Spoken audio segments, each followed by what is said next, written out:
Sometimes we find our voice through a simple yet powerful physical gesture. For instance, taking a knee can mean dramatically different things in different situations. Starting during the NFL's 2016 football season, quarterback Colin Kaepernick took a knee in support of the Black Lives Matter movement and ended up getting basically blackballed by all NFL teams.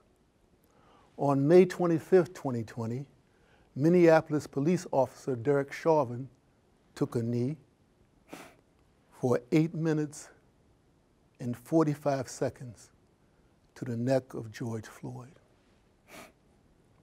ultimately killing him.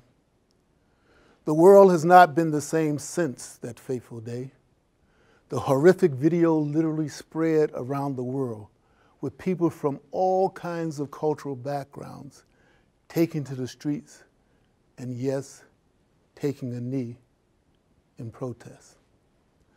The traumatizing impact of almost weekly police or vigilante killings of people like Ahmaud Arbery, Breonna Taylor, and George Floyd are recent deadly examples of the racism that's permeated the United States since it began in 1776.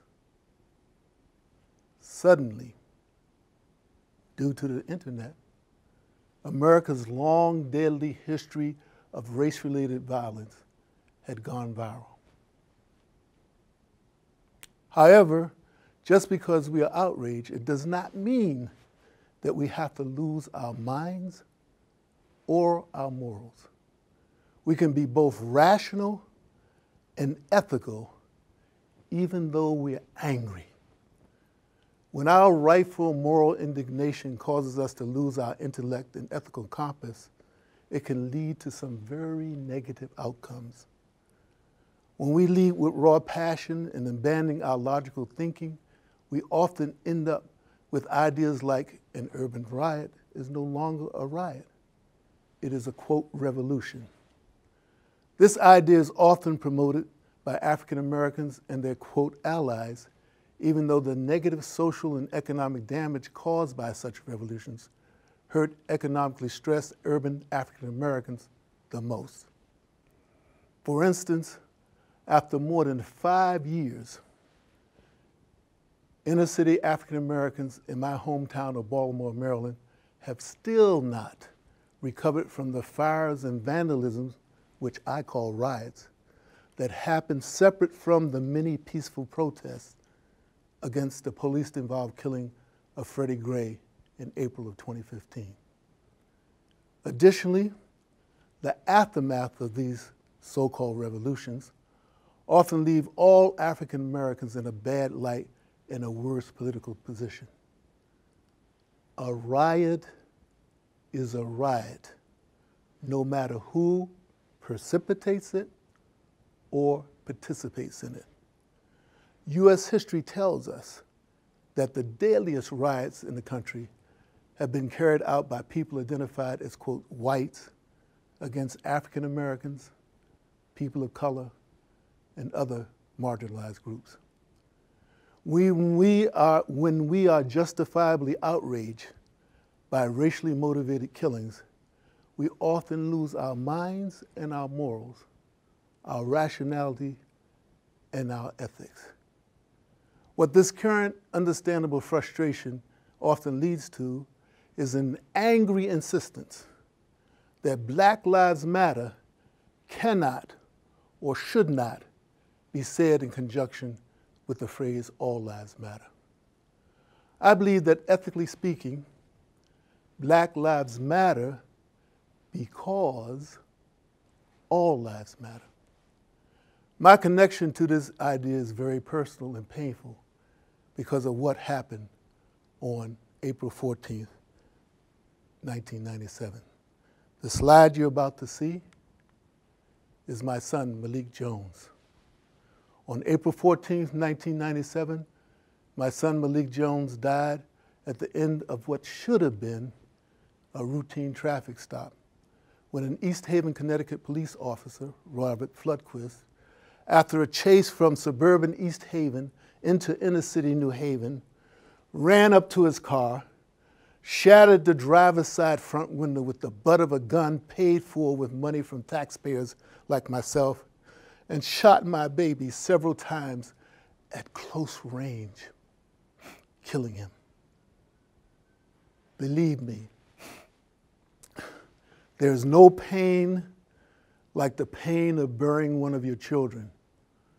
Within 2 weeks of the killing, I spoke directly by phone, separately, to the then mayor of East Haven, and afterwards to the then chair of East Haven's Police Commission.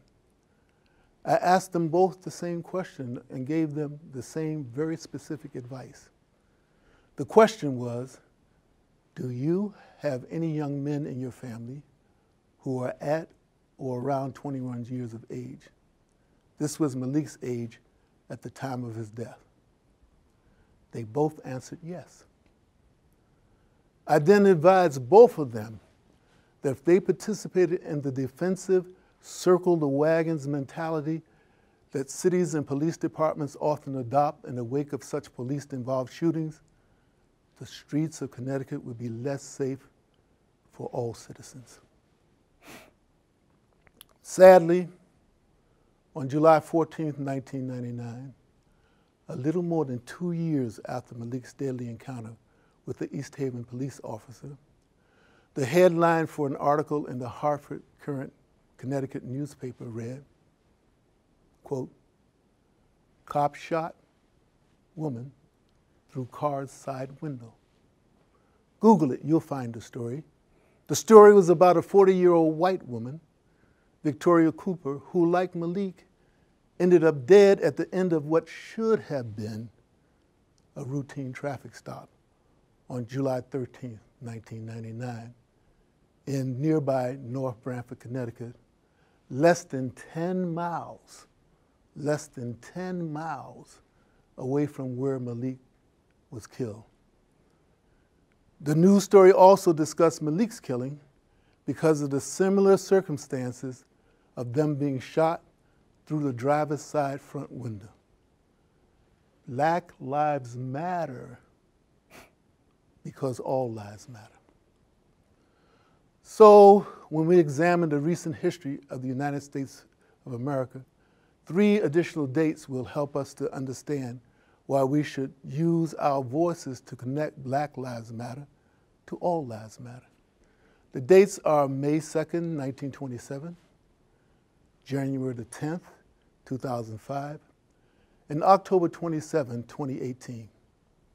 The names of the individuals connected to these dates are not as well known as the names of Malik Jones or George Floyd. However, I encourage you not to forget these people as we strive to make the United States and the world live up to the words enshrined in the United States Declaration of Independence, which was signed on July 4th, 1776. It states, and you've heard this before, we hold these truths to be self-evident, that all men are created equal, that they're endowed by their Creator with certain unalienable rights, that among these are life, liberty, and the pursuit of happiness. We also find similar inspiring words in an autobiography that is seen by many as one of the most insightful critiques of how the power of racism affects U.S. society even today. Near the end of his autobiography of Malcolm X, Malcolm X, also known as El-Hajj Malik Shabazz, stated, "I'm for truth, no matter who tells it. I'm for justice, no matter who it's for or against. I'm a human being, first and foremost, and as such, I'm for whoever and whatever benefits humanity as a whole." It is in the spirit of these words from both the Declaration of Independence and the autobiography of Malcolm X that I urge you not to forget these 3 people I'm about to tell you about. The first name we should not forget is Carrie S. Buck.